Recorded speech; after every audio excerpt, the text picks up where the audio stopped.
So I believe that as the organizations and companies are brands, our personal brand needs to also reinvent itself in order to be successful in this new norm we are going to go into.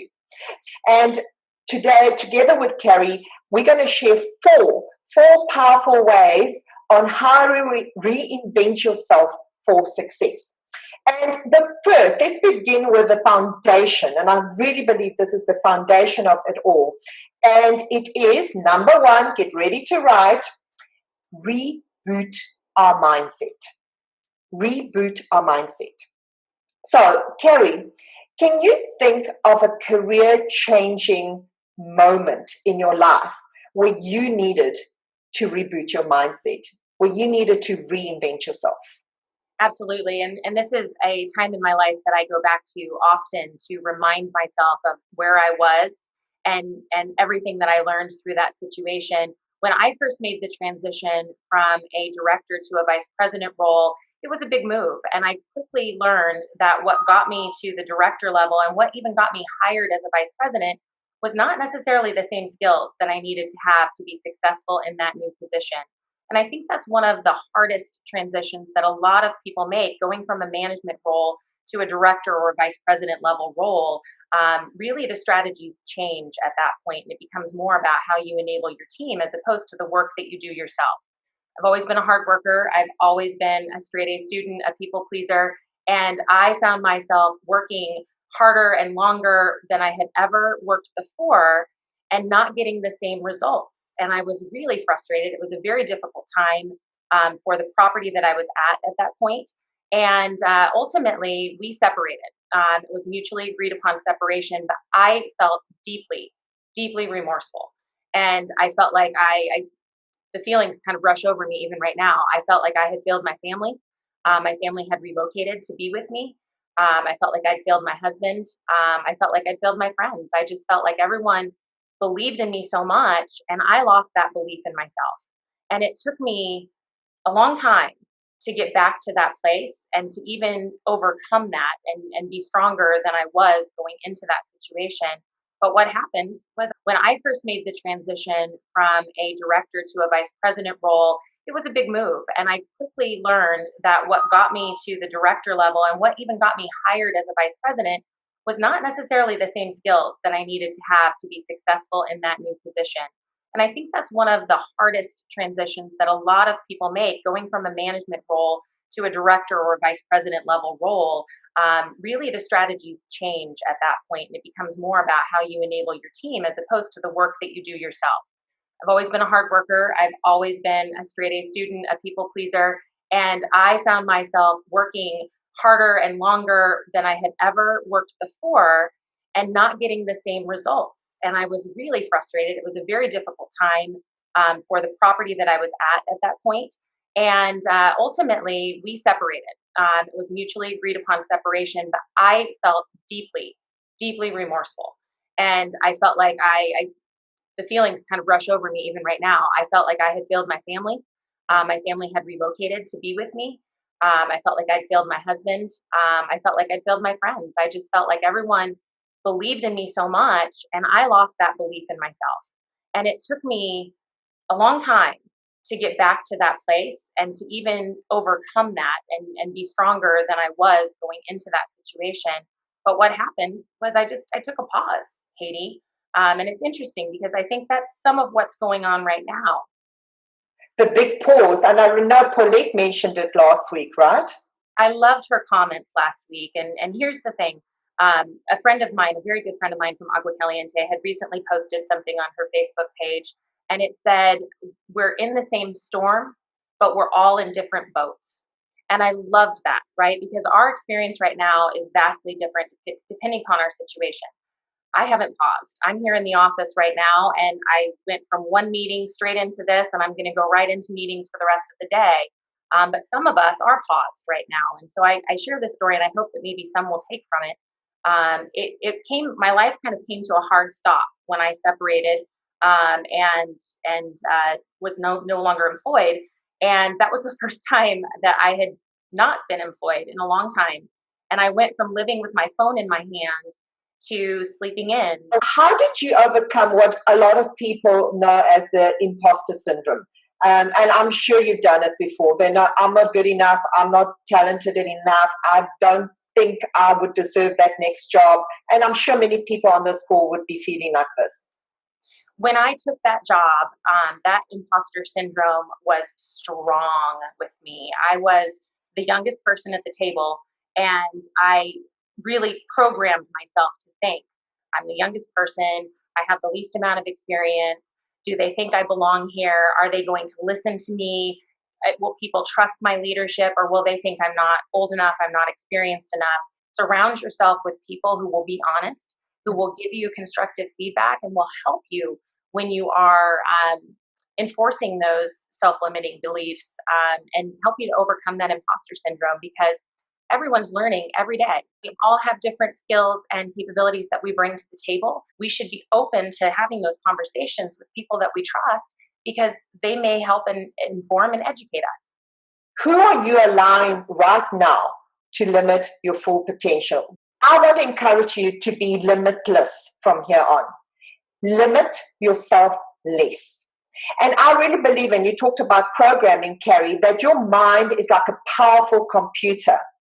You can buy the most expensive computer in the world, but if you don't put the right antivirus program or the right software in it, it's not going to work to its full potential, right? So if we're constantly saying to ourselves, I'm not good enough, I'm not talented enough, I'm not smart enough, well, you know what? We're going to start convincing some people on the outside world too.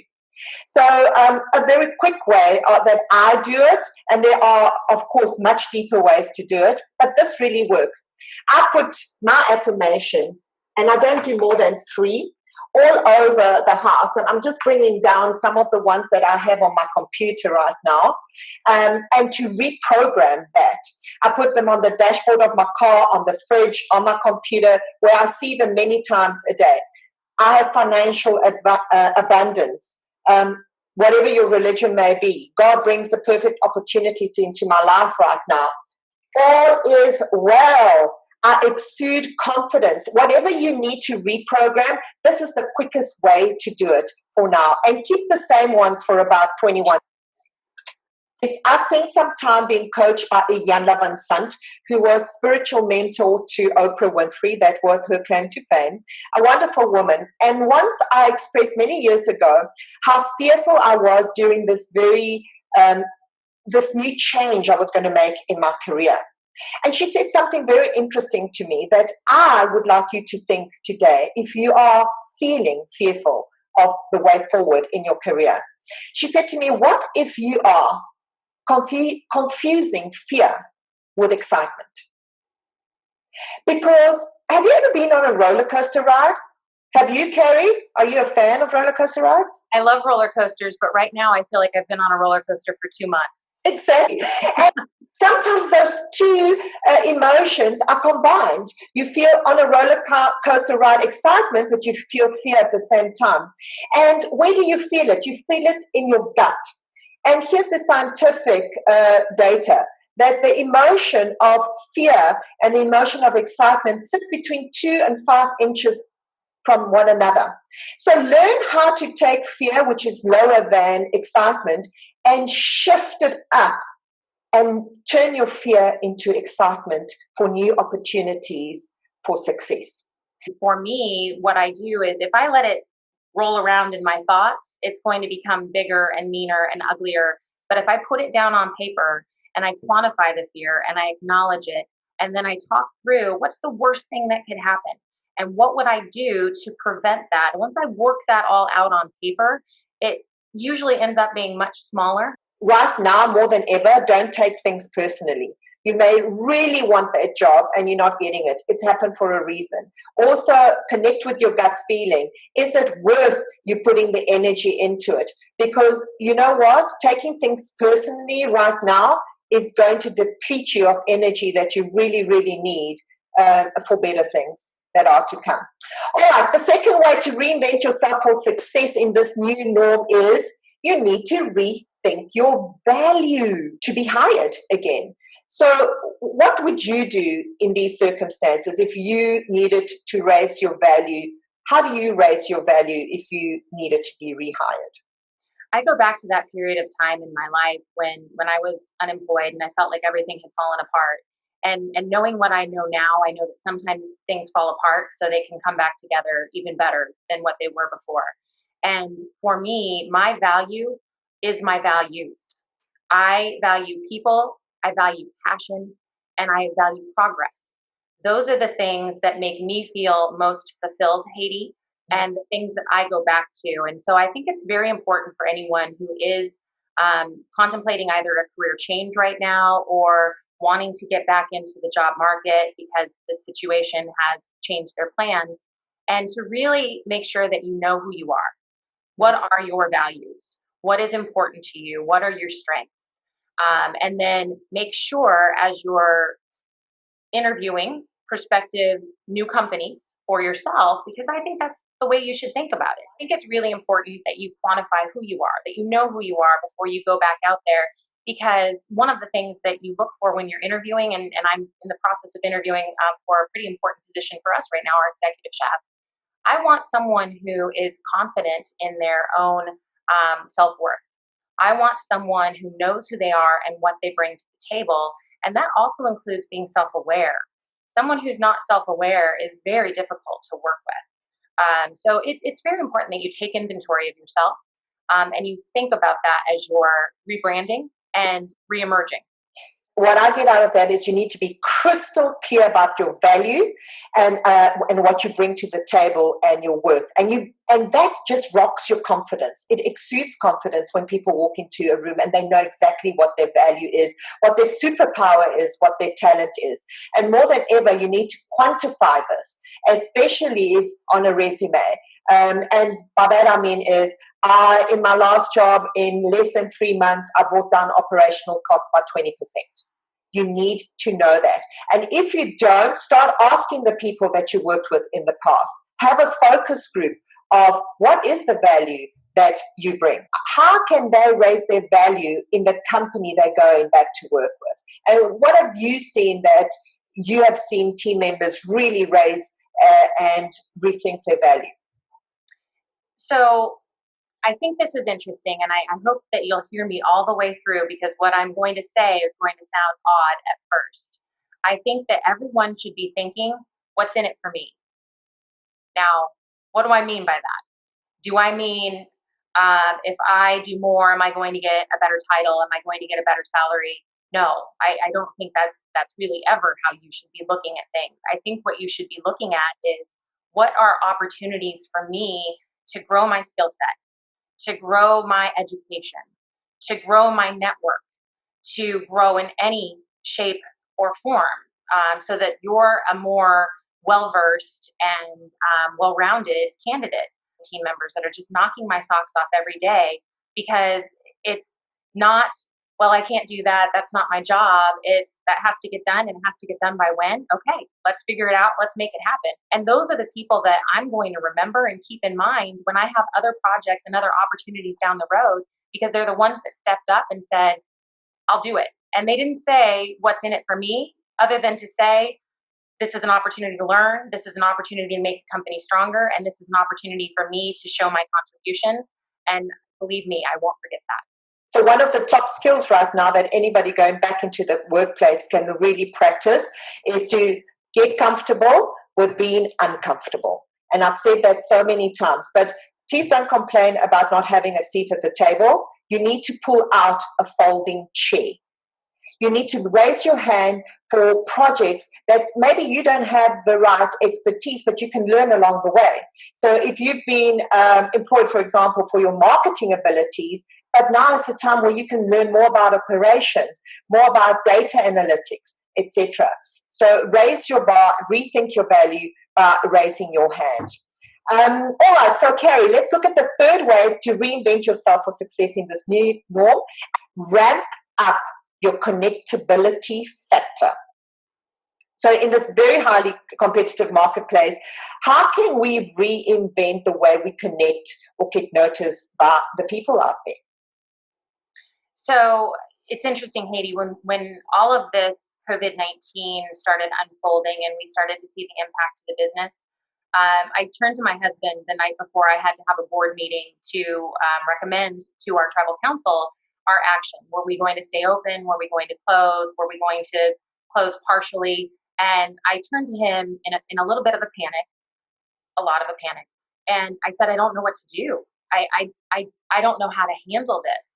And in his infinite wisdom, he looked at me and he said, nobody knows what to do right now, but you'll figure it out. And I did. He, it was, in essence, he knocked me upside the head and took me out of myself into what the bigger goal was. And one of the first things that he recommended was to reach out to my network of resources and to reach out to other GMs that I knew in the area. And it's a lesson that I have taken, because we shouldn't just be reaching out to our network in times of trouble, because that's what's important, is the connectability and the engagement, and the relationships that you have are the things that will help you get through those tough times, whether it's something like this that we're all experiencing at the same time, or it's just a microcosm that happens in your own career, like it did for me many years ago when I was unemployed.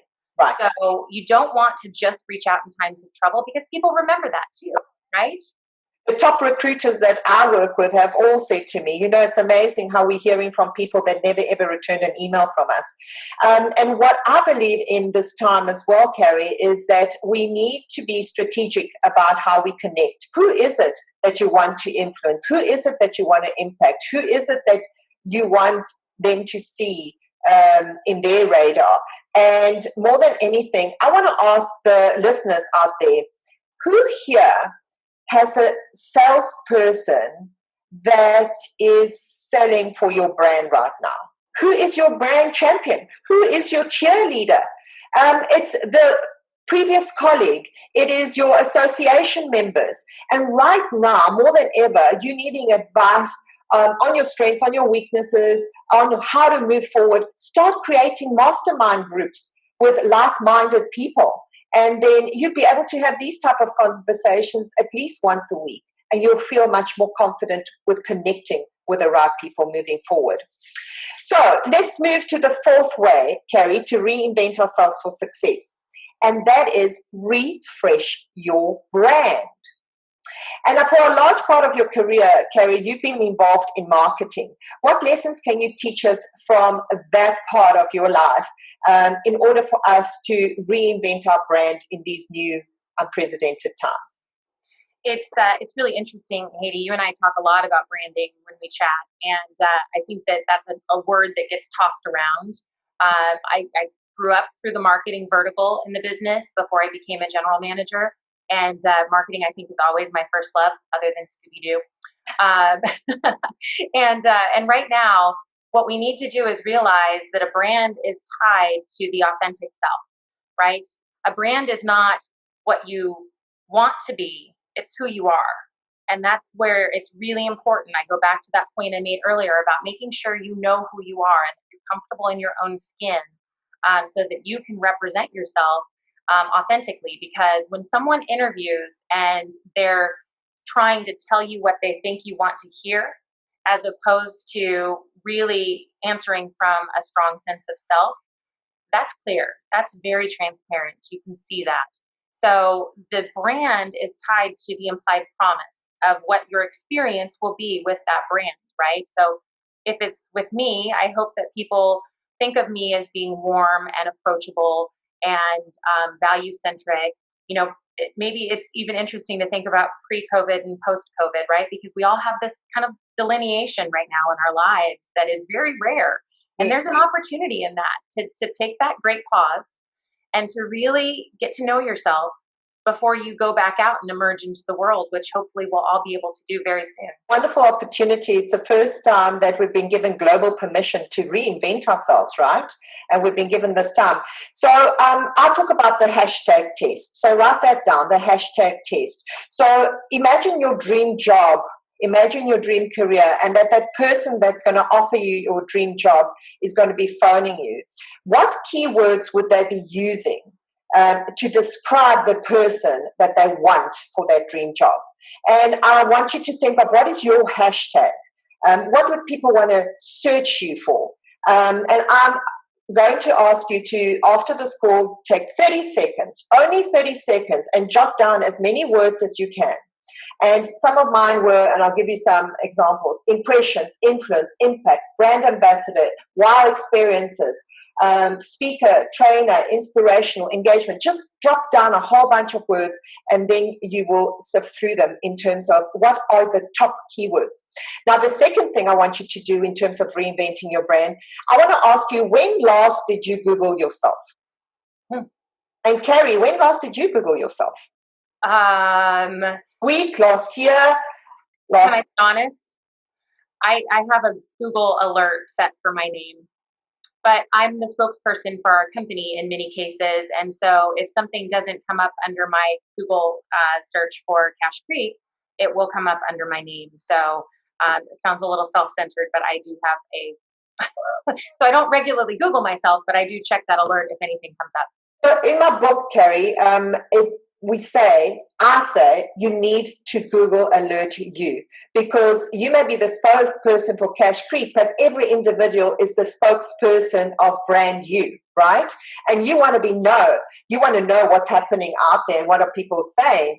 So now when you Googled yourself, go and look at your brand, your LinkedIn profile. Look at the banner on your LinkedIn profile. Look at the how you've described yourself underneath your name. Look at your picture and look at those keywords that you wrote for yourself and say, is there alignment between the two? Because if there isn't a synergy between the two, people won't trust your brand. Trustworthy brands need to be clear and they need to be consistent with their branding. And in saying that as well, I want to make sure that you are evolutionizing your brand, evolving for impact and for relevance. Any final encouraging thoughts on how to emerge from these times? I think it's incredibly difficult, and I will tell you that I don't succeed at this every day. I have had moments of anger. I have had moments of intense anxiety and moments of sadness, because everything that we're going through right now is very real. And emotions are connected to that. I'm not someone who thinks you can keep emotions out of the workplace. I am someone who thinks you have to acknowledge and process emotions as part of the natural human experience. But what I would say is that I see so much opportunity in what we're experiencing right now when we can step away from some of that emotion and we can think about the amazing change that is happening in our world right now, and all of the innovation and opportunity and evolution that is going to come out of this unique time in our lives. It's really thinking about how can you harness the power of that and really command the situation as opposed to being a victim of the situation. And it's a choice. Don't get me wrong, it takes an amazing amount of effort. I know we're all tired and overwhelmed right now. But if you choose to see the opportunity, you will find it. You had a helper's quote that you quoted me once. Just remind me of that one. It's the Mr. Rogers quote that I think almost everyone knows about: look for the helpers. And my comment was, be the helper. I think that when you are struggling, helping someone else puts into perspective what you're dealing with. Whatever you think your bad day may be, someone is having a much worse day than you are. And if you can find a way to be the helper, I think that will help you to find the opportunity and to find the positive. And I want to add to that and say, don't think about these times as being a stumbling roadblock, but instead a stepping stone to the next place where you need to be. And it's this great pause that we need to take advantage of. And if anything, I want you to remember today is who you are and your unlimited potential. And I want to remind you with a quote, a wonderful quote from one of my favorite authors, Maya Angelou, says, stand up straight and realize who you are, that you tower over your circumstances. Isn't that so amazing and specific for today's world?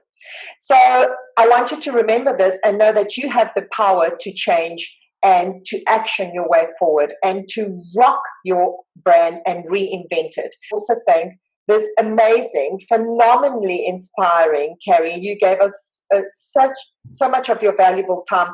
And one of the things that I appreciate so much of you is that you really are the essence of a true leader inside and out. And what I love the most is that you are imperfectly perfect. Oh, thank you. Thank you, Haiti. I appreciate that. Imperfectly perfect was part of our wedding vows, actually. Not about how you fall down, it's about how you rise.